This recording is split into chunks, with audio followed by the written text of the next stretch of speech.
सिर्फ दुनिया हमें हाथ धोना सिखा रही है। वो दुनिया जो मैल में है, वो दुनिया जो गंदगी में है, वो हाथ धोना हमें सिखा रही है।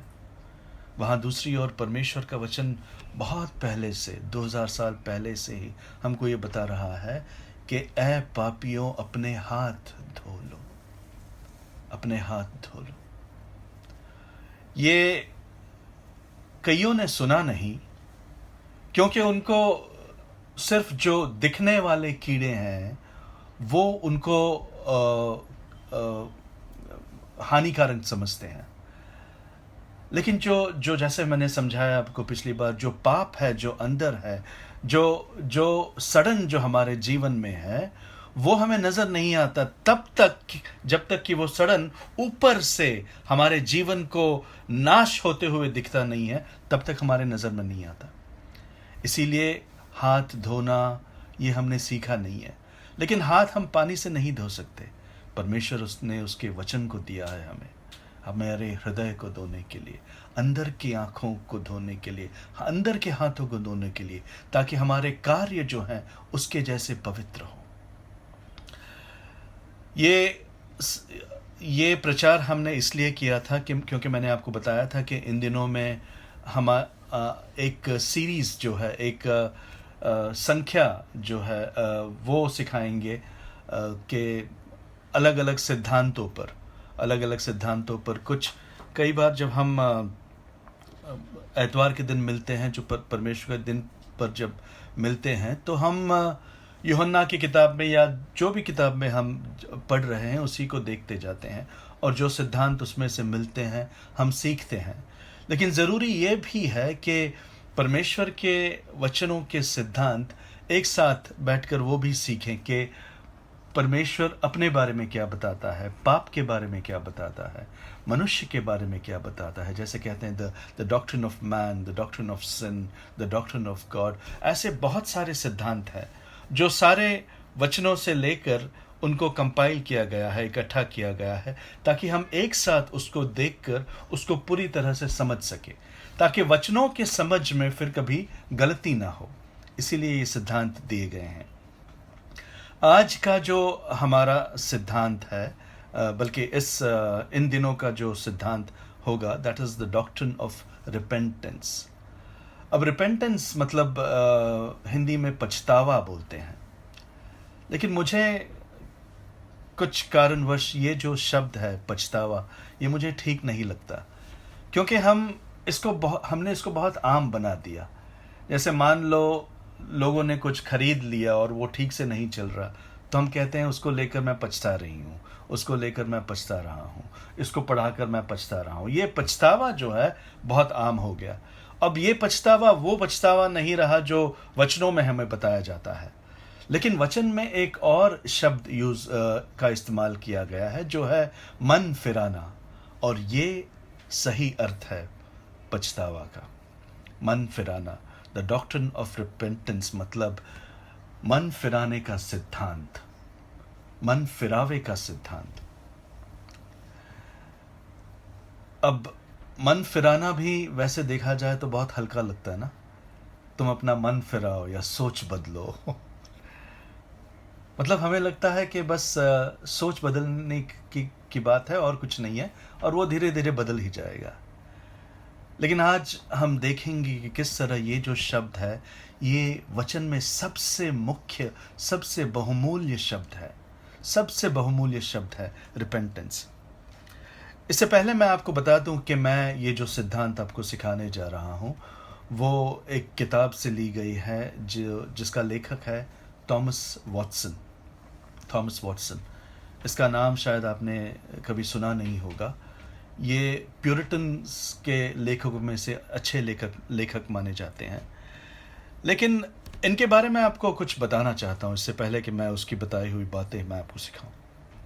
सबसे पहले ये कि इब्रानियों की किताब में जब हम विश्वास के बारे में सीखते हैं, 11वां अध्याय के, उसमें बहुत सारे हमारे पूर्वज जो है, जैसे इब्राहिम से लेकर इलाइजा या फिर रूत, या जो भी जिनके भी बारे में बताया गया, बहुत मूसा के बारे में, उन सब के बारे में उनके विश्वास के बारे में बताया गया है। अब अगर विश्वास केवल मेरे और परमेश्वर के बीच की बात है, तो मुझे इन सब के विश्वास के बारे में जानने की ज़रूरत है नहीं। दाऊद ने क्या किया, मरियम ने क्या किया, मूसा ने क्या किया, इब्राहिम ने क्या किया, इन सब से मुझे वैसे कुछ लगाव होनी नहीं चाहिए, क्योंकि वो उनकी ज़िंदगी है और ये हमारी ज़िंदगी है ना। ये मेरा, जैसे कुछ लोग कहते हैं, मेरा विश्वास, मेरा जो क्रिस्ती जीवन है वो मेरा है, तुम्हें दिखाने की ज़रूरत नहीं है। और हमने पिछले कुछ दिनों में ये देखा कि ये कितना गलत है ऐसा सोच। लोग सीक्रेट क्रिश्चियंस बनने की कोशिश करते हैं। मतलब ये कि मैं क्रिस्ती हूँ, लेकिन मुझे तुम्हें दिखाने की ज़रूरत नहीं है। मुझे दिखाने की ज़रूरत नहीं है कि तुम जो बताते हो वो मैं मानता हूँ, वो मुझे दिखाने की ज़रूरत नहीं है। और ये घमंड नहीं तो और क्या है, क्योंकि परमेश्वर का वचन हमें बार बार यही कहता है कि तुम दिए को जलाकर उसको बिस्तर के नीचे नहीं रख सकते। दिखाना है, क्योंकि वो जो जला हुआ दिया है, वो जो रोशनी है, वो सिर्फ तुम्हारे लिए नहीं है, वो दूसरों को रास्ता दिखाने के लिए भी है।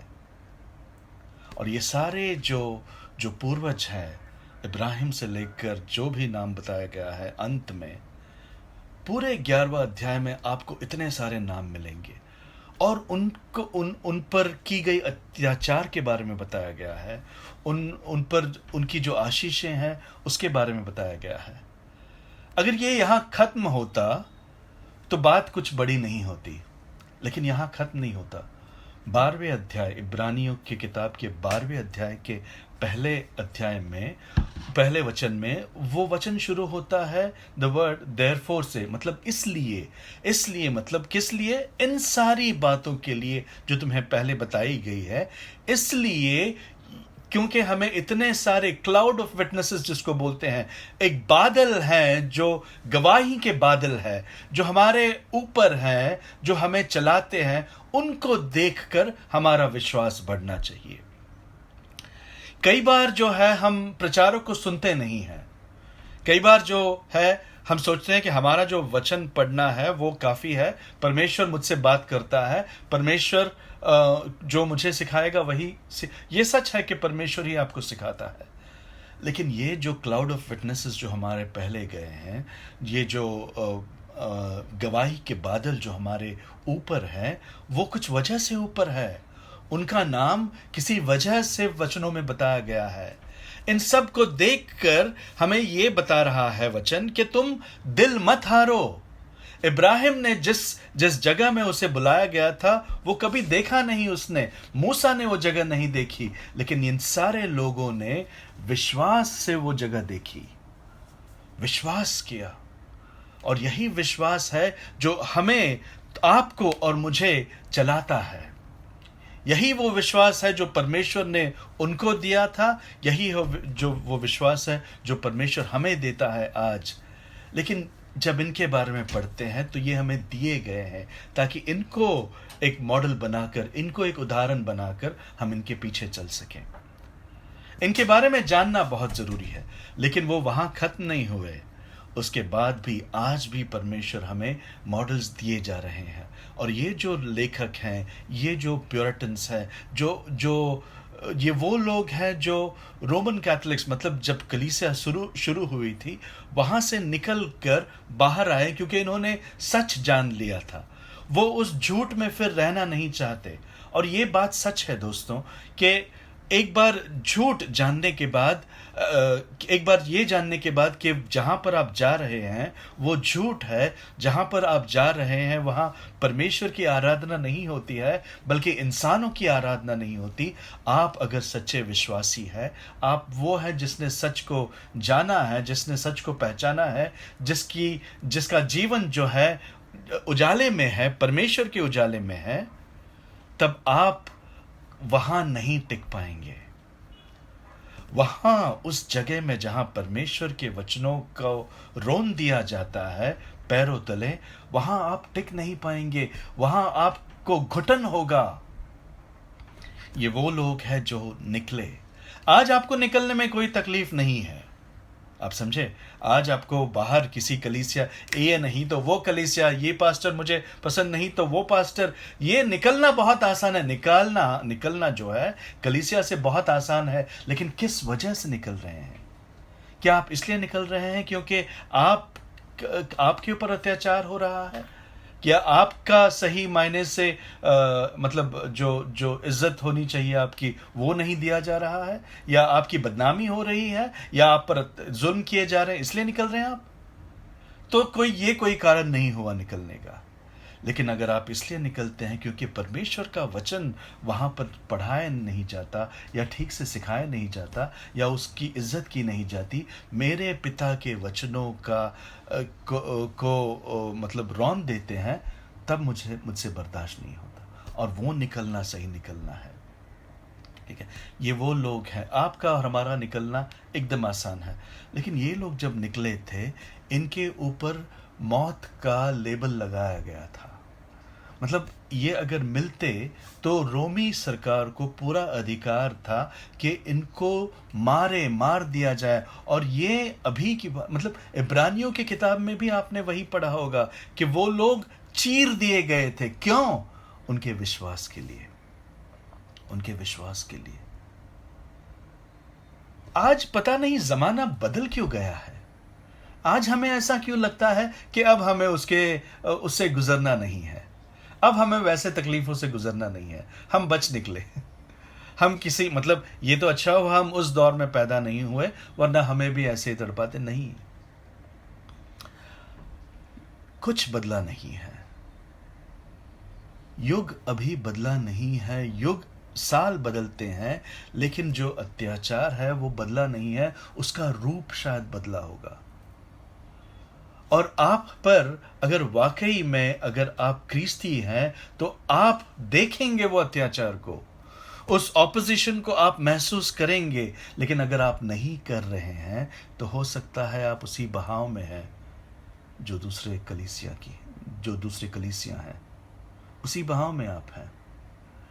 लेकिन इन दिनों में जहां पर मौत जो है सबके सर पर मंडरा रही है, और हम यहाँ घर में बैठे हैं ये समझ कर के हम बहुत सुरक्षित हैं, मैं आपको ये बता दूं कि आप इससे पहले भी सुरक्षित नहीं थे अगर परमेश्वर में नहीं है, और आज भी सुरक्षित नहीं है। अगर ये आप समझते हैं कि आप हाथ धोते हैं इसलिए सुरक्षित हैं, तो वो गलत है। अगर ये समझते हैं आप घर पर हैं, जस्ट स्टे होम से सेफ, इसलिए आप सुरक्षित हैं क्योंकि इसका पालन करते हो आप, तो गलत है। आप अगर आज जीवित हैं तो सिर्फ इसलिए क्योंकि परमेश्वर आपको जीवन दे रहा है। कल अगर आप मर जाएंगे, वो इस किसी कोरोना वायरस की वजह से नहीं मरेंगे, शायद वजह वो हो सकती है, लेकिन आप मरेंगे इसलिए क्योंकि परमेश्वर ने आपको वापस ले जाना चाहा। तो हमें डर जो है इस बात का होना ही नहीं चाहिए, लेकिन एक और प्रकार का डर है जो होनी चाहिए हम सब में। जैसे जैसे दिन नजदीक आ रहा है, जैसे परमेश्वर का आना निकट दिखाई दे रहा है हमें, वैसे एक भय जो है वो होना जरूरी है। ये भय कि परमेश्वर जब आएगा, जब वो पूछता है when I come will I find faith, जब मैं आऊंगा तो क्या मुझे विश्वास मिलेगा देखने के लिए, ये देखना जरूरी है। will I find faith, जब मैं परमेश्वर के सामने खड़ा रहूंगा या खड़ी रहूंगी, क्या परमेश्वर मुझ में वो विश्वास देखेगा? भय ये है। तैयारी हम सब की है, उन 10 कन्याओं की तरह। सब ने ऊपर से वो जो लैंप है, वो जो दिया है, उसको पॉलिश करके रखा है, लेकिन अंदर तेल है या नहीं, हमें आज देखना है। कहीं ऐसा ना हो कि देर हो जाए। मैं नहीं कहता कि कल यीशु आएगा, मैं नहीं कह रहा, लेकिन जैसे मैंने कहा कि कल आप नहीं होंगे, मैं नहीं होऊंगा शायद। जब परमेश्वर के सामने हम जाएंगे तो क्या वो तेल भरा दिया दिखेगा परमेश्वर को? बस बात यही है। और इसी समझ से हमें ये जो सीरीज है उसको सीखने के लिए तैयारी होनी चाहिए हमारे मनों की। तो मैं आपको बता रहा था थॉमस वॉटसन के बारे में। ये उनमें से वो एक लेखक है। इसको आप किसी मनुष्य का ये न जाने, मतलब कि कार्य मत जाने। ये परमेश्वर के वचनों से लिखते हैं, परमेश्वर के वचनों को पूरी तरह से समझ के लिखते हैं। और इन्होंने लिखा है ये डॉक्ट्रिन ऑफ रिपेंटेंस। आज हर जगह कलीसिया है, हर जगह आप जहां जाओ। मुझे तो मतलब किसी भी गांव में आप जाइए, कम से कम आपको जिस रास्ते पर आप रह रहे हो वहां एक दो कलीसिया आपको नजर आएंगी, कम से कम। और बंबई में तो आप जानते हैं हर रास्ते में कम से कम 5-6 कलीसिया हैं, छोटे मोटे बड़े, हर जगह। लेकिन कितने ऐसे कलीसिया हैं जो आज मन फिराने की बात करते हैं? क्योंकि मन फिराने की अगर बात करनी हो तो आपको आपके पापों के बारे में बताना होगा, और वो कलीसिया करनी नहीं चाहती। कलीसिया अगर आज पाप का जिक्र करती है तो वो सिर्फ इस जगह जहां पर वो बताती है कि आपके सारे पापों को यीशु ने उठा लिया, बस आप उसी क्षण जो है आजाद हो जाते हैं। हाँ, यीशु ने उठा लिया तो अब मुझे पापों के बारे में सोचने की या उसे समझने की जरूरत है नहीं। आज कलीसिया आपको आपके ऊपर भार नहीं डालने देती। आज कलीसिया आपके ऊपर भार नहीं डालती। कलीसिया का यह समझ है कि वैसे ही जमाने के मारे लोग हैं। एक एतवार मिलता है इन्हें, एक एतवार मिलता है इन सबको। ये जब आते हैं, इनको यहां आने में कोई अड़चन नहीं होनी चाहिए। कोई अपना ये म्यूट कर देगा प्लीज? किसी का माइक ऑन ना हो, बस इतना देख ले।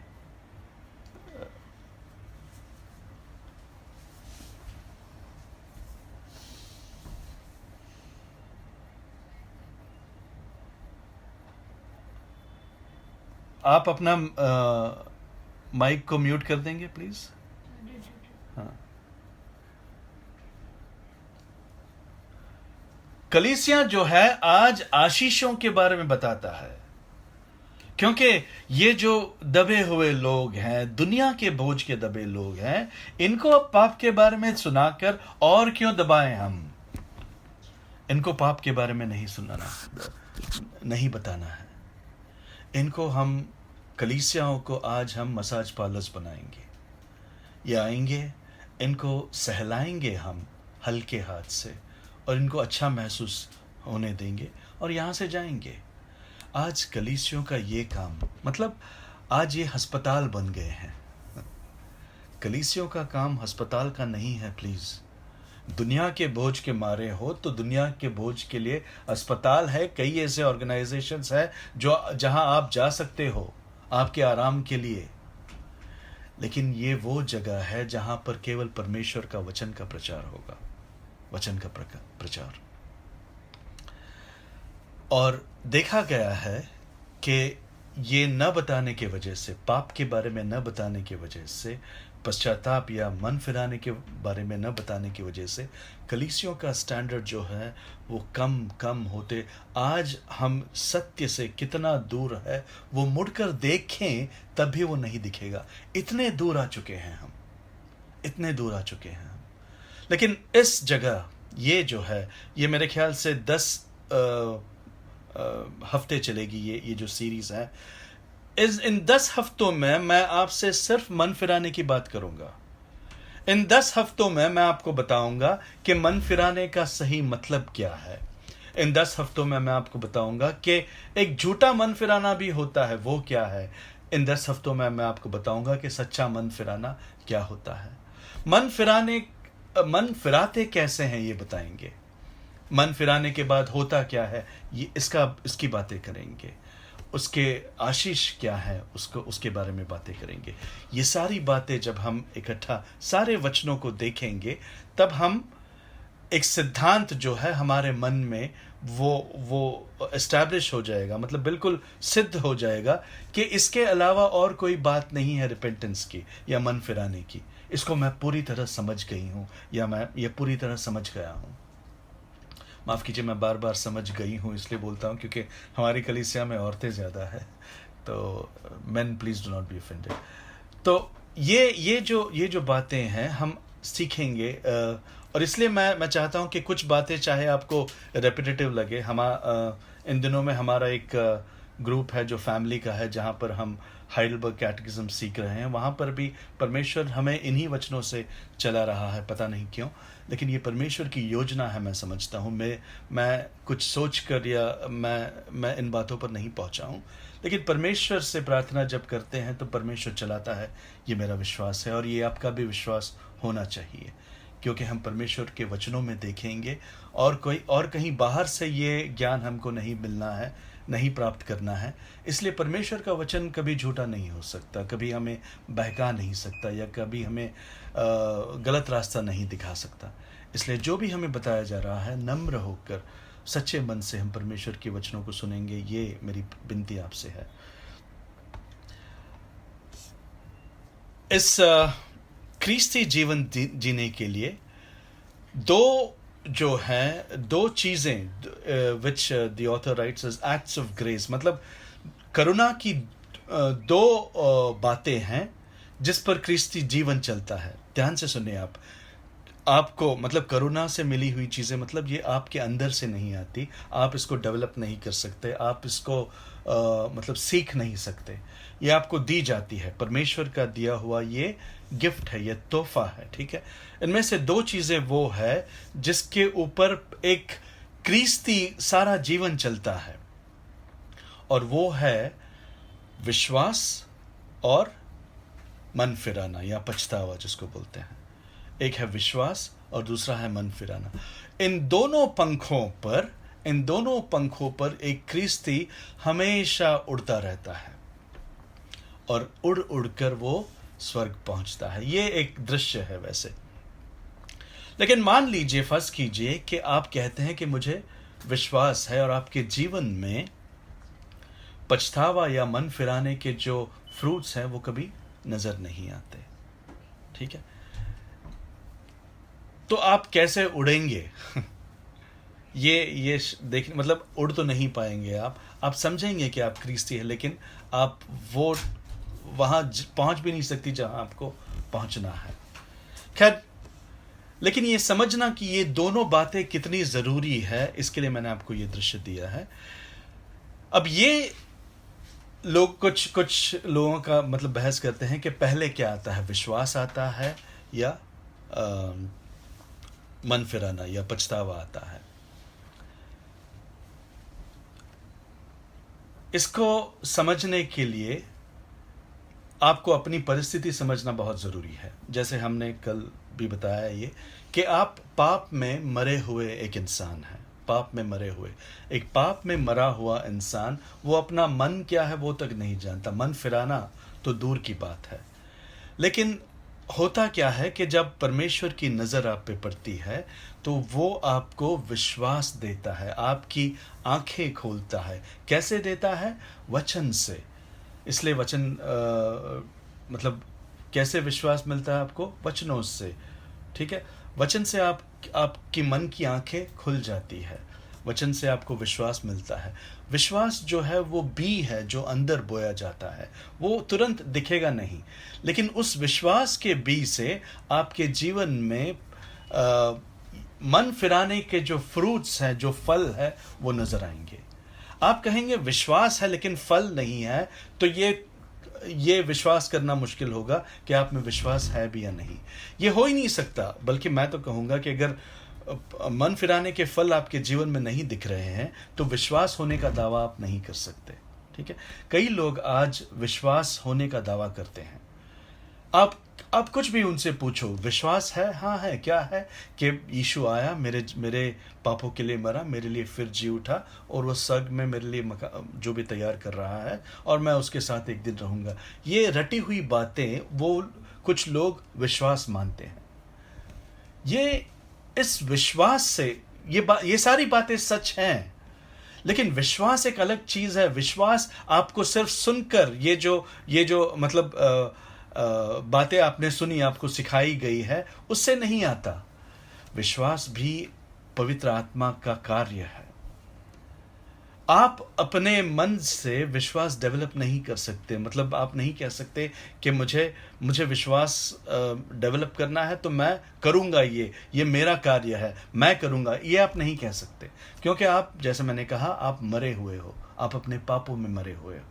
ठीक है, तो विश्वास जो है परमेश्वर का कार्य है। लेकिन परमेश्वर का कार्य जो कि हमेशा पूरा रहता है, वो कभी अधूरा काम नहीं करता। ये हो नहीं सकता कि परमेश्वर ने आपके जीवन में कार्य किया है और आपके जीवन में वो मन फिरावा का जो फल है वो नजर नहीं आता।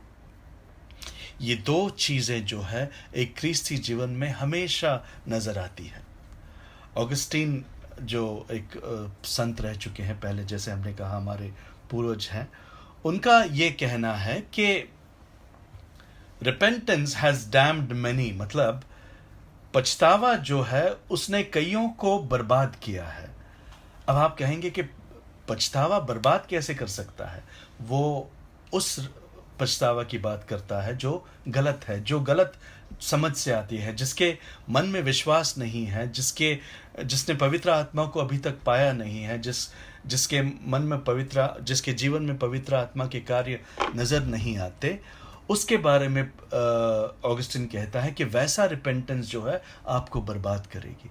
इसीलिए पछतावा को समझना जो है बहुत जरूरी है। पछतावा एक ऐसी गोली है, या मन फिराना एक ऐसी गोली है जिसको लेते ही आप अपने जीवन से वो सारी चीजें जो बेकार हैं, जो पहले आप जिसको बड़ी मानकर चलते थे, वो अचानक आपको सब बेकार लगेंगी और वो आपको आपके जीवन से निकलते हुए दिखेगा आपको। कई लोग ये जानते हैं कि परमेश्वर का वचन क्या कहता है। कई लोग ये जानते हैं कि डिमांड्स ऑफ द लॉ या डिमांड्स ऑफ गॉड क्या है, वो जानते हैं, इसीलिए दूर रहते हैं वचनों से। वो जानते हैं कि परमेश्वर का वचन कहता है कि मुझे क्रोध नहीं करना है, मुझे अपना शरीर जो है उसका अब्यूज़ या उसका गलत उपयोग नहीं करना है। वो जानते हैं, लेकिन वो अपने शरीर से इतने प्रेम रखते हैं कि वो परमेश्वर के वचन को वो ठुकराते हैं परमेश्वर के वचन को। और फिर वो जो दिखावा है ऊपर का, वो कभी सही पछतावा या सच्चे पछतावा की ओर वो नजर नहीं आता उनका। लेकिन विश्वासियों, ये जो गोली है उसको लेने से आप कतराइए नहीं, क्योंकि जो निकलेंगी आपके जीवन से वो सारी बुरी चीजें, जो अनचाही चीज है, जो परमेश्वर के राज्य में एक आतंक है, वो चीजें निकलेंगी। आप जब दुख की बात होती है तो दुख तो हर एक इंसान के जीवन में दुख है। लेकिन एक बात बताना चाहता हूं आपको,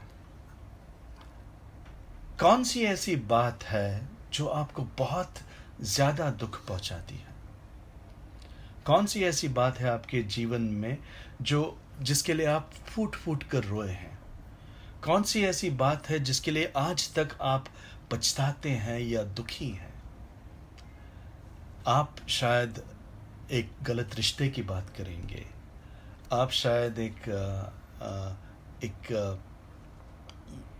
आपके ऊपर किए हुए अत्याचारों के बारे में बात करेंगे।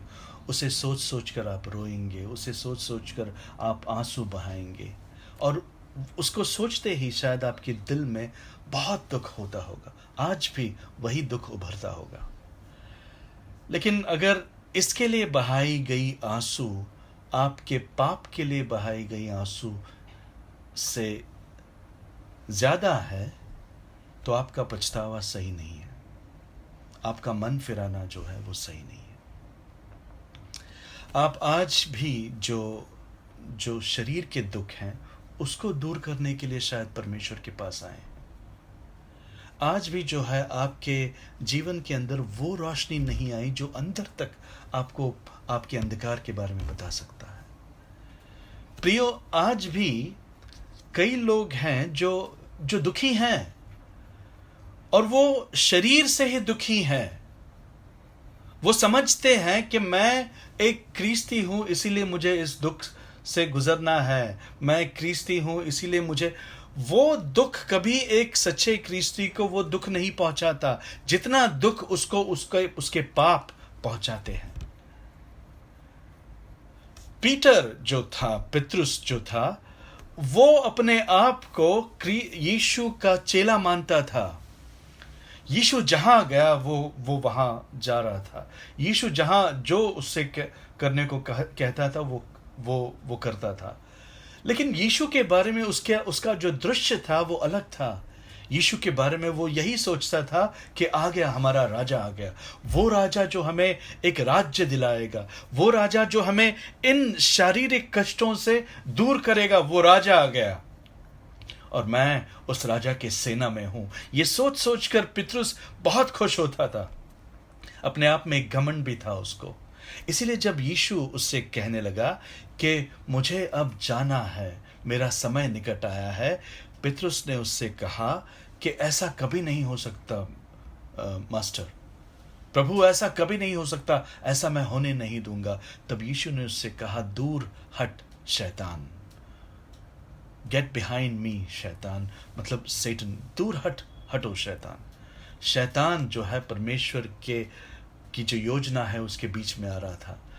लेकिन पितरुस ये बातें समझ नहीं पाया। उसको दुख तो जरूर हुआ कि यीशु ने उसके बारे में ऐसे कैसे कहा। तब यीशु ने उसे समझाया कि तू मुझे त्याग देगा, बहुत जल्दी तू मुझे त्याग देगा। पितरुस का जो घमंड था, इंसान का घमंड, वो अभी तक गया नहीं।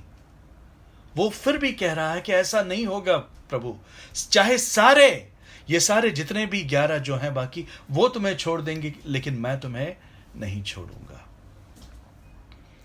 लेकिन बात वही हुई जब यीशु को पकड़ के ले गए थे लोग। तब जैसे यीशु ने कहा उसी तरह पितरुस 3 बार यीशु को ठुकराया, यीशु को उसने नकारा, उसने पहचानने से इनकार किया। तब यीशु ने उससे कहा कि जब ये होगा तब एक मुर्गा जो है वो कुकड़ेगा, या द कॉक विल क्रो। और जैसे ही ये हुआ और जब मुर्गे की आवाज सुनी पितरुस ने, उसको वो यीशु की बात याद आ गई। क्या आ गई? यीशु का वचन उसे याद आ गया और वो वचन जो है उसके दिल को चीर दिया। उस वचन ने, यीशु का वो वचन, पितरुस का दिल को चीर कर वो वहां फूट फूट कर रोने लगा, बच्चे की तरह। वैसा वचन मैं आपसे पूछना चाहता हूं, कभी आपको चीरा है? क्या वचन ने कभी ऐसे आपको चीरा है? क्या वचन के चीरने से क्या आप वैसे आंसू रोए हैं? यिर्मयाह का 23वां अध्याय और 29वां वचन हमसे कहता है कि क्या तू नहीं जानता मेरा वचन आग है? क्या तू नहीं जानता मेरा वचन आग है और मेरा वचन हथौड़ा है? कितनी खूबसूरती से परमेश्वर अपने वचन के बारे में बताता है। हथौड़ा है वो जो हमारे कठोर दिल को तोड़ता है, और वो आग है जो हमारे दिलों को पिघलाता है और उसके जैसे बनाता है। लेकिन वो तोड़ना जरूरी है प्रियो, वो तोड़ना जरूरी है। मैं सिर्फ यही पूछना चाहता हूं, अगर आप वो लोग हैं जिन्होंने वाकई में पछतावा किया है, जिन्होंने वाकई अपने पाप को लेकर फूट फूट कर रोए पितरुस जैसे, क्या आपने वचनों को, आपके हृदय को पत्थर की तरह तोड़ते हुए देखा है? क्या आग की तरह आपके हृदय, आग में जैसे पत्थर पिघलता है या मेटल पिघलता है, क्या आपका दिल भी पिघला था कभी? लेकिन ये जो रिपेंटेंस है, ये जो पछतावा है, वो एक बार का नहीं है। ये जैसे मैंने कहा, ये पंख है, ये हर रोज जो है, हर रोज अगर आपके पास कुछ है नहीं आपके परमेश्वर के पास जाकर रोने के लिए, तो शायद आपने उस दिन अपने आप को ठीक तरह से जांचा नहीं है। हर रोज। लेकिन आज कलीसिया हमें क्या सिखाती है, आज लोग हमें क्या सिखाता है कि तुम्हें सिर्फ एक बार ये प्रार्थना करनी है, पछतावे की, मन फिराने की, और फिर तुम परमेश्वर के हो जाओगे। और यह भी बताया जाता है उसके बाद कि शैतान तुमसे कहेगा कि तुम ये क्या पाप कर रहे हो। मेरे प्रिय भाइयों बहनों, वो शैतान होना जरूरी नहीं है, वो परमेश्वर का आत्मा हो सकता है, वो जो बार बार तुम्हें दिखा रहा है तुम्हारा पाप, और तुम उसे अगर शैतान समझकर इसलिए समझते हो क्योंकि वो तुम्हें तुम्हारा पाप दिखा रहा है, तो कितनी गलत समझ है तुम्हारी। लेकिन आपको वैसा सिखाया जाता है कि ये जो कार्य है वो शैतान का है, वो तुम्हें गिराने की कोशिश करता है। प्रभु परमेश्वर तुमसे बहुत प्रेम करता है, वो तुम्हारे पाप को तुम जैसे हो वैसे स्वीकार करता है, और तुम पछतावे का अर्थ भी नहीं जानते, पछतावे का तुम मतलब भी नहीं समझते। तुम्हें किसी ने प्रार्थना करवाया, अपने मुंह से वो जैसा कहता है वैसा तुम बकते हो, और तुम उसको प्रार्थना समझते हो। प्रियो, अगर तुम उनमें से हो जो दूसरों को सुसमाचार सुनाते हो, कभी भी ये गलती मत करना। दूसरों को अपने मुंह से प्रार्थना सिखाओ मत। अगर वचन ने उससे बात की है, वचन ने उसके हृदय को एक हथौड़े की तरह तोड़ा है, वचन ने उसको आग की तरह उसके दिल को अगर पिघलाया है, तो उसके मुंह से वो रोना निकलेगा, उसके आंख से वो आंसू निकलेगी। आज आंसू हम किस लिए बहाते हैं? गौर कीजिए आप, आंसू हम अपने दुख के लिए बहाते हैं। हर बार जब भी आंसू बहा है, मेरा ख्याल है कम से कम 80% वो हमारे शरीर के ऊपर हुए अत्याचार की वजह से हम बहाते हैं। लेकिन आप जानते हैं वो सारे आंसू कहाँ जाते हैं? वो सारे आंसू इस जमीन पर जाते हैं, क्योंकि इस जमीन के हैं वो। They belong to the earth. वो सारे दुख अर्थली है, मतलब वर्ल्डली है या दुनिया के हैं, इसलिए इसी दुनिया में रह जाते हैं। लेकिन आपके मन का दुख जो है, जो आपके पाप के भार की वजह से है, जब आप उसको लेकर परमेश्वर की सन्निधि में जाते हैं, तो आपके आंसू पता है कौन रखता है उसका हिसाब? ओ, परमेश्वर रखता है। भजन संहिता इसका 56वां अध्याय और 8वां वचन में हम एक बार देखेंगे। Psalm 56:8। कोई अगर हिंदी में पढ़ सके तो अच्छा होगा। Can someone just read it in Hindi, please?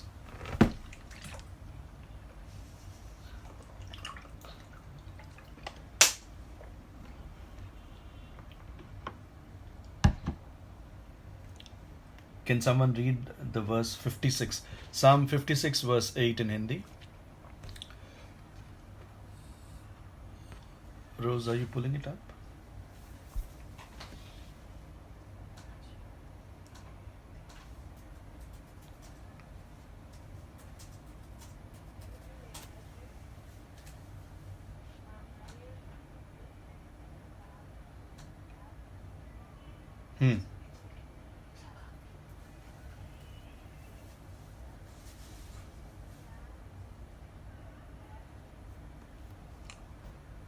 बस मेरे आंसुओं की चर्चा तेरी पुस्तक में है परमेश्वर।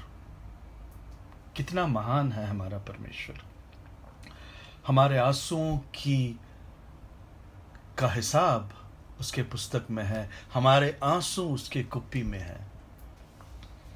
तुम्हारे पछतावे से की गई आंसू कभी व्यर्थ नहीं जाते, कभी व्यर्थ नहीं जाते। कभी मत समझना कि ये जो रोना है, कभी कभी एक और दूसरी तरह के लोग हैं जो हमेशा प्रार्थना में रोते रहते हैं। मतलब पब्लिक में की गई प्रार्थना, अकेले में रोते हैं नहीं, मैं नहीं जानता, लेकिन अक्सर पब्लिक में की गई प्रार्थना में वो रोते हैं। उनका मानना है कि प्रार्थना ही रोने के लिए है, लेकिन वैसा नहीं है। If your tears are not specific, अगर आपके आंसू जो है वो किसी पाप को सोचकर उसके लिए नहीं टपकते हैं, तो आपके आंसू जो है व्यर्थ है।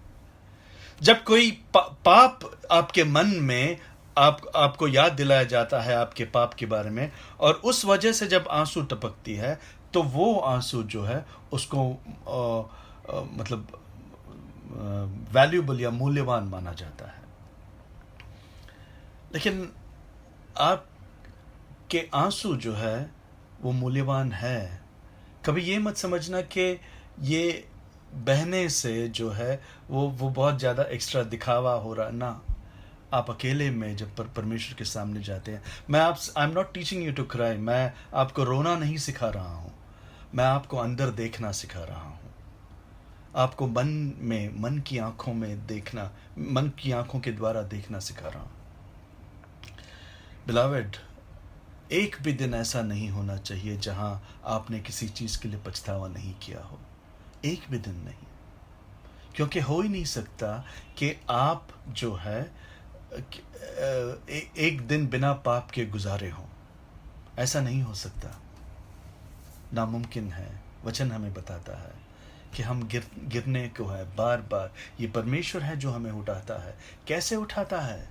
कैसे उठाता है? जब हम मांगते हैं, जब हम अपने पापों का प्रायश्चित करते हैं, जब हम उसको स्वीकार करते हैं। We confess, when we confess our sins, then he is faithful and just and will forgive us of all our unrighteousness. जब हम अपने पापों को स्वीकार करते हैं, उसको मानते हैं, तब वो दयालु है, तब वो धार्मिक है और हमारे सारे पापों को वो माफ करता है। कब? जब हम मांगते हैं। कब मांगेंगे हम? जब हमारे दिल में वो बोझ बढ़ता है, हमारे दिल में वो बोझ जो बढ़ता है। किसी ने कहा है sin must drown, मतलब पाप जो है उसको डूब के मरना है, वरना वो आत्मा को जलाएगी। किसी ने कहा कि वो जो जिसमें डूब के मरता है वो तुम्हारे प्रायश्चित के आंसू है। उसमें पाप को डूब के मरना है, वरना वो आपके आत्मा को जलाएगा, आपके आत्मा को जलाएगा। आपकी आत्मा को सुरक्षित रखो। इन दिनों में खासकर मैं बार बार कह रहा हूँ, मैं नहीं कहता कि आप मरने वाले हो, मैं नहीं कहता, लेकिन प्रभु का आना जब निकट दिख रहा है हमें, तो हमारी तैयारी जो है, हमारी तैयारी आत्मिक होना ज़रूरी है। आत्मिक तैयारी की बात हो रही है, और वो तैयारी है या नहीं उतना देखना हमारे जीवन में वो हमारा फर्ज बनता है।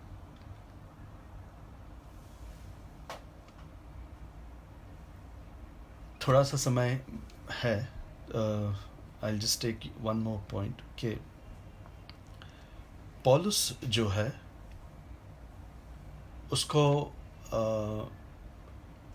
टर्टुलस ने उसके ऊपर मतलब एक्यूज या उसको एक इल्ज़ाम लगाया था उसके ऊपर कि ये जब बात करता है तो वहाँ राइट्स होती है, ये बातें ही वैसे उकसाने की करता है। और फिर पौलुस को अग्रिप्पा और फेस्टस इनके सामने खड़ा होना पड़ा। पौलुस जब इनके सामने खड़ा था तो उसने, पौलुस तो था ही बहुत बड़ा ओरेटर था, बहुत अच्छी तरह से बात करता था।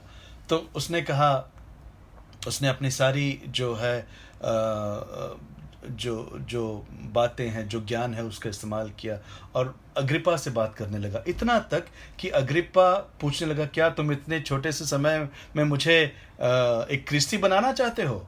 ऐसे अग्रिप्पा ने उससे पूछा। ऐसी क्या बातें हैं जो पौलुस ने उसको बताई? सबसे पहले पौलुस ने उसको उसके जीवन के बारे में बताया, जो उसके कन्वर्जन से पहले थे, मतलब एक क्रिस्ती बनने से पहले उसका जीवन कैसा था। पौलुस ने बताया कि वो पहले लोगों को मारता था, वो सताता था।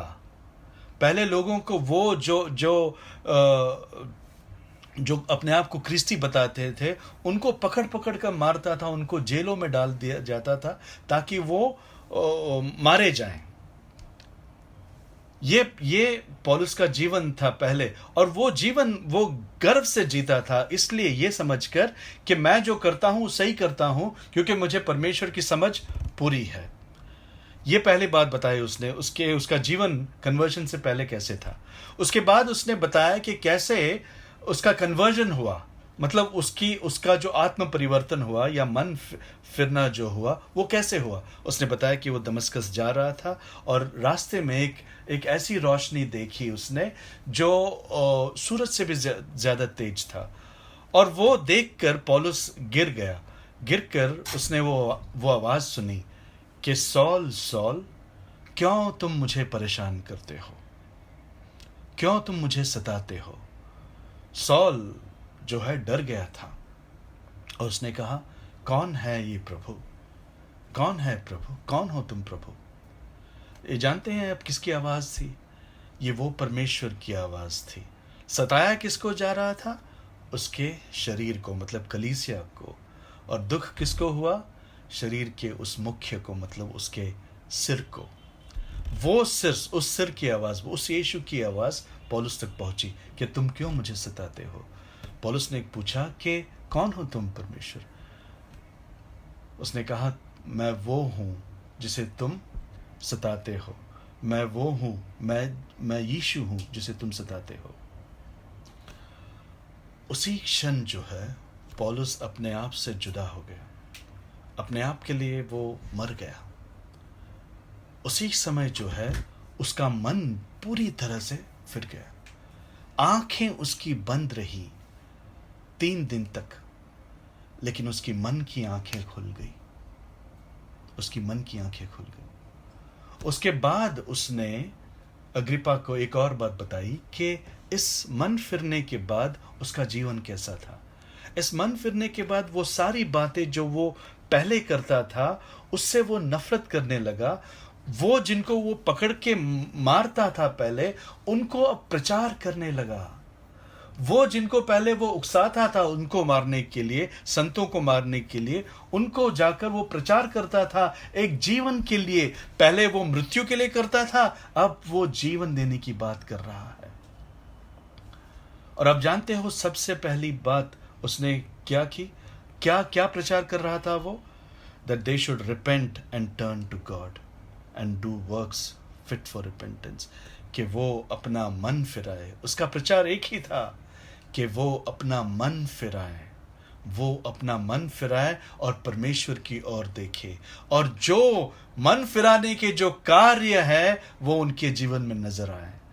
मन फिराना खाली नहीं होता कभी, it is always accompanied by the manifestation. वो उसके कार्य ऊपर से नजर आते हैं। विश्वास जो है सबसे पहले आपको जगाता है, लेकिन दिखता क्या है? पहले दिखता ये मन फिराने के कार्य है, दिखता वही है। ये सच है कि विश्वास पहले आता है, लेकिन सबसे पहले दिखना जो है वो मन फिराने के कार्य है। पौलुस वही बातें उनको प्रचार कर रहा था कि अपने मन फिराओ, अपने मन फिराओ। लेकिन ये बात सिर्फ पौलुस की नहीं थी। आप जहां भी जाओ गॉस्पेल्स में, सबसे पहले जब यूहन्ना आया था, यूहन्ना जो बपतिस्मा था, उसका सबसे पहला प्रचार यही था, repent for the kingdom of God is near. मन फिराओ, मन फिराओ क्योंकि परमेश्वर का राज्य निकट है। मन फिराओ 2000 साल पहले वो कह रहा था, मन फिराओ क्योंकि परमेश्वर का राज्य निकट है। आज ये कहने में क्या हर्ज है मुझे? मन फिराओ क्योंकि परमेश्वर का राज्य और निकट है। लेकिन ये सिर्फ उसने नहीं कहा। उसके बाद प्रेरितों की किताब में पेतरुस ने जब पहला प्रचार किया, जहां पर 3000 लोगों ने मन फिराया, वहां पर भी पौलुस ने यही बात कहा, repent that your sins may be blotted out. मन फिराओ ताकि तुम्हारे पाप धुल जाए, ताकि तुम्हारे पाप धुल जाए। उसके बाद यूहन्ना ने फिर 8वें अध्याय में, प्रेरितों की किताब के 8वें अध्याय में सिमियोन से कहा, repent from your wickedness, repent from your wickedness. अपने इस बुराई से मन फिराओ।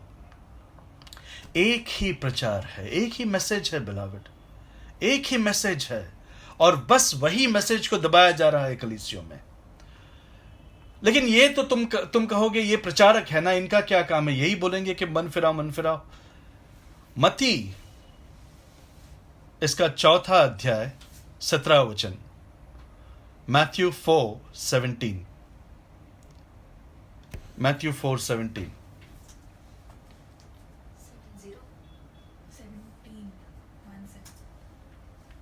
कोई हिंदी में पढ़ सकता है?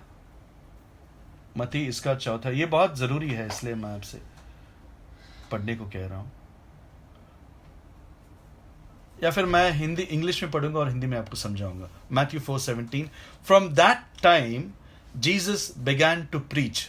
ध्यान दीजिए, उस समय से यीशु प्रचार करने लगा, सेइंग मतलब क्या, ये कहकर, सबसे पहला शब्द सुनिए यीशु का, रिपेंट। ये सबसे पहला शब्द यीशु के प्रचार से निकला हुआ शब्द है, repent for the kingdom of heaven is eight hand. क्योंकि परमेश्वर का राज्य निकट है। मन फिराओ, क्योंकि परमेश्वर का राज्य निकट है। ये किसके प्रचार है? सबसे पहला प्रचार, सबसे पहला शब्द यीशु का है, रिपेंट, मन फिराओ। क्या एक ही बार कहा? यीशु ने जाते जाते भी अपने आखिरी संदेश में अपने चेलों से यही कहा कि मैं अब जा रहा हूं, लेकिन तुम लोगों के बीच प्रचार करो। क्या प्रचार करो? उनसे proclaim repentance that they may turn away from their sins in my name. उनसे कहो कि अपना मन फिराओ। शुरुआत वहीं से मन फिराओ, अंत भी वही, और बीच का काम भी वही है। एक ही कार्य है। किसी ने कहा कि इंसान शायद पैदा हुआ ही इसलिए है कि वो जब तक मरे नहीं तब तक वो सिर्फ पछतावा करे, क्योंकि कार्य ही वैसे है, उसके दिल के कार्य ही ऐसे हैं। लेकिन ये रिपेंटेंस काम कैसे करता है? How does it work? दो औजार है अगर मैं इसका इस्तेमाल करूं। सबसे पहले ये जानना जरूरी है कि ये इट्स ग्रेस, ये अनुग्रह है परमेश्वर का। ये कमाया नहीं जा सकता, इसको अपनाने के कोई और तरीके हैं नहीं। ये सिर्फ यीशु के द्वारे, उसके विश्वास के द्वारे ही मिलता है। ये सिर्फ पवित्र आत्मा का कार्य है। मान लीजिए पवित्र आत्मा का कार्य है। कई लोग मानते हैं कि पहले पछतावा करेंगे, उसके बाद पवित्र आत्मा दिया जाएगा, उसके बाद हम अन्य भाषाएं बोलेंगे। ये बेकार की बातें अब छोड़ दो। विश्वास जब आता है सीने, आपके हृदय में, विश्वास से सबसे पहले आपका रिपेंटेंस दिखता है। आपका फर्स्ट फ्रूट जो है वो रिपेंटेंस है, वो मन फिराना है। ठीक है, ये जो मन फिराना है वो भी आपका गिफ्ट है, आपको दिया जाता है। It is grace. आप जानते हैं कि जब गार्डन ऑफ ईडन में, जब ईडन का जो गार्डन था जहां पर आदम और हव्वा को रखा गया था, वहां पर ये गिफ्ट नहीं था। वहां पर it was the covenant of works, मतलब कार्य के ऊपर तुम्हारा अच्छा या तुम्हारा सही या गलत निर्भर होता था। कार्य के ऊपर, मतलब परमेश्वर ने तुमसे कहा ये करो तो तुम जियोगे अगर तुम किया। परमेश्वर ने कहा तुमसे ये मत करो, अगर तुम करोगे तो मरोगे। और बस यही हुआ, किया और मरा। पाप करना और मरना, यही था। लेकिन रिपेंटेंस आया एज अ गॉस्पल, एक सुसमाचार के रूप में मन फिराने का गिफ्ट, भेंट जो है वो हमें दिया गया। कहां पर? पहले ही किताब में, जेनेसिस 3:15 में हमको उस आने वाले मसीह के बारे में बताया था। और तब से लेकर एक ही मैसेज है हर क्रिश्चियन, हर युग के लिए, मन फिराओ, मन फिराओ, मन फिराओ। आज मन फिराने का जो समझ है वो पूरी तरह से निकल गया है दोस्तों। दुख की बात है। इसीलिए ख्रीस्ती जीवन इतने हल्के हैं। इसीलिए आप देखो, किसी को पड़ी नहीं है। हमारा जीवन बस इस धरती पर कैसा होगा, कमाना कितना है, रहना कैसा है, खाना क्या है, पीना क्या है, यहीं तक सीमित है। आत्मिक जो बातें हैं वो एतवार के दिन रखेंगे 1-2 घंटे के लिए, उससे ज्यादा नहीं। और तुम्हारा जीवन मन फिराने का जीवन होना चाहिए। पूरा जीवन, संपूर्ण जीवन, हर दिन, हर पल, हर क्षण। ऑगस्टिन जो संत था, वो पता है क्या करता था? वो अपने सामने, जहां पर वो सोता था, उसके बिस्तर के सामने, वो वो भजन डालता था जो दाऊद का लिखा गया भजन, जिसमें दाऊद अपने पछतावे की बात करता है, पछतावे की। और हर रोज सोने से पहले अगस्तिन उसको पढ़कर उसके आंखों से आंसू बहते थे कि मेरा जीवन आज भी वैसे ही गया। मतलब ये नहीं कि आप ये मत समझो कि ये लोग हमसे बदतर लोग थे कि हर दिन पाप करते थे। नहीं, इनके जीवन में रोशनी इतनी थी कि छोटा सा भी जो जो दाग था वो उनको उनकी आंखों के सामने इतना बड़ा नजर आता था। और वो दाग देखकर वो पछताते थे, आंसुओं में उसको डुबाते थे। परमेश्वर का अनुग्रह से फिर वो उठते, फिर जीवन जीते, फिर बस वही पछतावे की प्रार्थना हर दिन। लेकिन हर दिन वो शुद्ध और शुद्ध, उनका शुद्धिकरण में वो बढ़ते गए। How does this operate? कैसे ये मन फिराना कैसे होता है? दो चीजें जरूरी है। एक तो वचन से, वचन के बिना मन फिराना नहीं हो सकता। कई बार मैंने देखा है लोगों को वचन नहीं बताते। आप दूसरों को जब सुसमाचार देते हैं, आप उसके पाप के बारे में नहीं बताते। आप बोलते हैं भाई तंबाकू छोड़ो, दारू छोड़ो, बीवी को मारना छोड़ो, गाली देना छोड़ो, ये बातें होती है। वचन के बिना पछतावा नहीं होगा, क्योंकि वचन से ही विश्वास, सुनने से विश्वास आता है और वचन सुनने से विश्वास आता है। वचन से अगर विश्वास नहीं आया तो ये जो दूसरा गिफ्ट है पछतावे का, वो कहां से आएगा? वचन सुनाना जरूरी है, वचन से ही पछतावा होता है। इसीलिए जब पतरस का वो वचन लोगों ने सुना, तब वो उनका दिल, परमेश्वर का वचन कहता है, वो मतलब चीर गए उनके सारे हृदय। दिल चीर कर उन्होंने कहा कि भाई हम करें क्या? वो दृश्य होना चाहिए, क्या करें हम, कैसे बचें?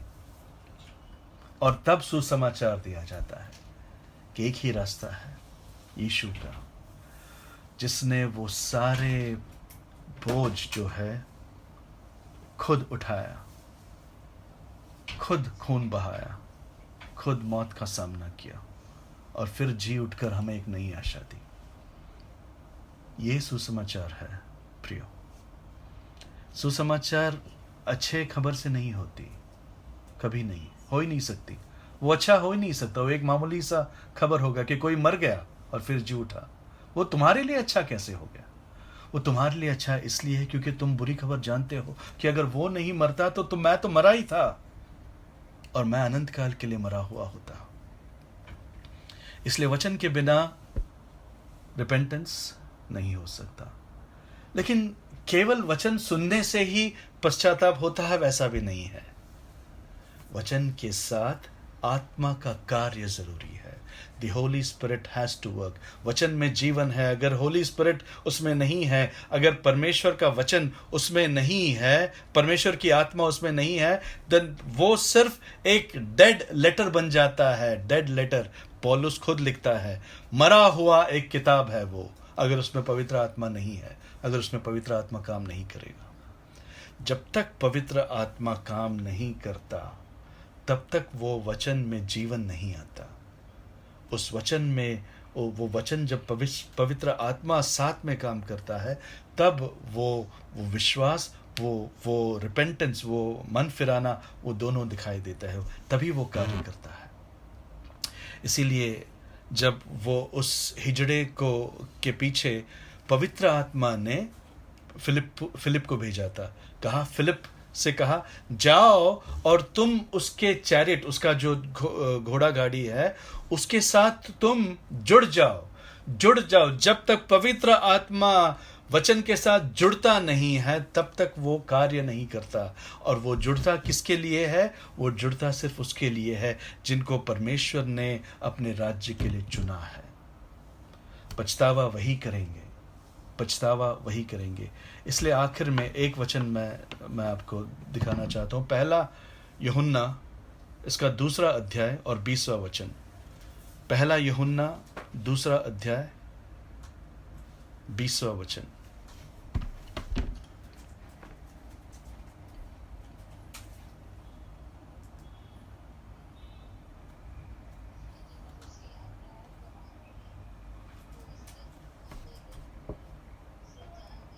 नहीं नहीं, पहला यूहन्ना मतलब का दूसरा अध्याय, पहला यूहन्ना दूसरा अध्याय। मैं आपको इंग्लिश में पढ़ के फिर हिंदी में समझाता हूँ।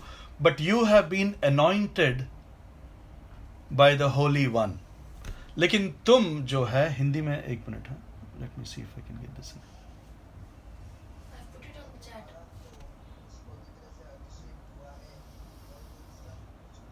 हाँ, पर तुम्हारा, द वर्ड इज एक्चुअली लेकिन तुम्हारा तो उस पवित्र से अभिषेक हुआ है। तुम क्यों समझते हो वचन को, तुम क्यों समझते हो पछतावे को? क्योंकि तुम्हारा अभिषेक हुआ है। वो अभिषेक करने वाला कौन है? पवित्र आत्मा है। पवित्र आत्मा से तुम्हारा अभिषेक हुआ है। लेकिन अगर ये जो अभिषेक है वो नजर नहीं आता ना, वो नजर कैसे आएगा? तुम्हारे कार्य से, तुम्हारे जीवन से। तुम्हारा जीवन अगर बदला नहीं है तो वचन ने तुम्हारे जीवन में कोई कार्य नहीं किया है। फंसो मत। तुम्हारा जीवन अगर पछतावे का जीवन नहीं है तो वचन का कार्य तुम्हारे जीवन में अब तक हुआ नहीं है। पवित्र आत्मा का कार्य तुम्हारे जीवन में नहीं है। तुम अपने पाप में, जैसे यीशु ने कहा, रिपेंट और पेरिश, तुम अपने पाप में मरोगे। अब इससे ज्यादा कहना कुछ नहीं है। ये बातें अगर हमें एक पवित्र भय हमारे जीवन में नहीं लाती तो और किसी बात से डरने की जरूरत नहीं हमको।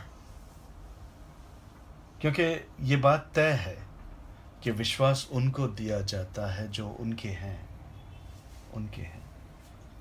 तुम अगर उनके हो, तुम अगर मानते हो कि तुम परमेश्वर के हो, तो ये विश्वास भी दिखना चाहिए और उससे निकले हुए मन फिराने के कार्य भी तुम्हारे अंदर दिखने चाहिए। मन फिराओ प्रियो, मन फिराओ। ये कलीसियों में नहीं सिखाया जाता, लेकिन इसके सिवा कोई कलीसिया है भी नहीं। कोई हो ही नहीं सकता सच्चा कलीसिया जो तुम्हें मन फिराने के बारे में, अब तुम्हारे पाप के बारे में न बताए। यीशु आया ही एक कार्य के लिए, एक ही तो कार्य के लिए आया था। And you shall call him Jesus, और तुम उसे यीशु कहोगे, because he shall save his people from their sins, क्योंकि वो अपने लोगों को उनके पापों से बचाएगा। एक ही कार्य, और बस उस एक ही कार्य को बार बार दबाया जा रहा है, बार बार छुपाया जा रहा है। उस कार्य को तुम व्यर्थ मत जाने दो अपने जीवन में। मन फिराओ। आने वाले दिनों में हम और भी सीखेंगे कि हमारा मन वाकई में फिरा था क्या, या ये झूठा था। किसी वजह से हमने मन फिराया, किसी के कहने पर हमने वो प्रार्थना की, या किसी दबाव के नीचे आकर प्रार्थना की। वाकई में हमने किस लालच में ये प्रार्थना की, वो देखना ज़रूरी है। उसको समझने के लिए हम फिर अगले हफ्ते मिलेंगे। तब तक मैं चाहता हूँ कि हम अपने मनों को जांचें, अपने मनों से परमेश्वर से मांगिए कि परमेश्वर वो कार्य मेरे जीवन में दिखने दो। इन दिनों में वो पवित्रता मेरे जीवन में दिखने दो। मेरे अंदर वो भूख, वो प्यास दिखने दो परमेश्वर। मेरी प्रार्थना है आप सबके लिए, और आपकी प्रार्थना मेरे लिए भी हो, ऐसी मेरी इच्छा है। परमेश्वर आपको बहुत बहुत आशीष दे। मैं किसी से सॉरी नहीं कहूँगा कि अगर मैंने किसी का दिल दुखाया, क्योंकि उसमें सॉरी होने की बात नहीं है। ये परमेश्वर का वचन है। लेकिन आपको अगर आपके दिल को चोट पहुंची है तो आप परमेश्वर के सामने ले जाओ अपने दिलों को, और मांगो, क्या परमेश्वर तू भी मुझसे यही कहता जो मैंने आज सुना है? और अगर वो हाँ में होगी तो आप परमेश्वर के सामने अपना रोना रो, परमेश्वर के सामने आंसू बहाओ। वो आंसू जो एक कुप्पी में रखी जाएगी, वो आंसू जो बहुमूल्य है परमेश्वर के लिए, और तुम्हारा जीवन मेरे भाई, मेरे बहनों, आशीषित होगा। और तुम्हारे कारण तुम्हारे आसपास के लोगों के जीवन भी आशीषित माने जाएंगे। May God bless you and keep you.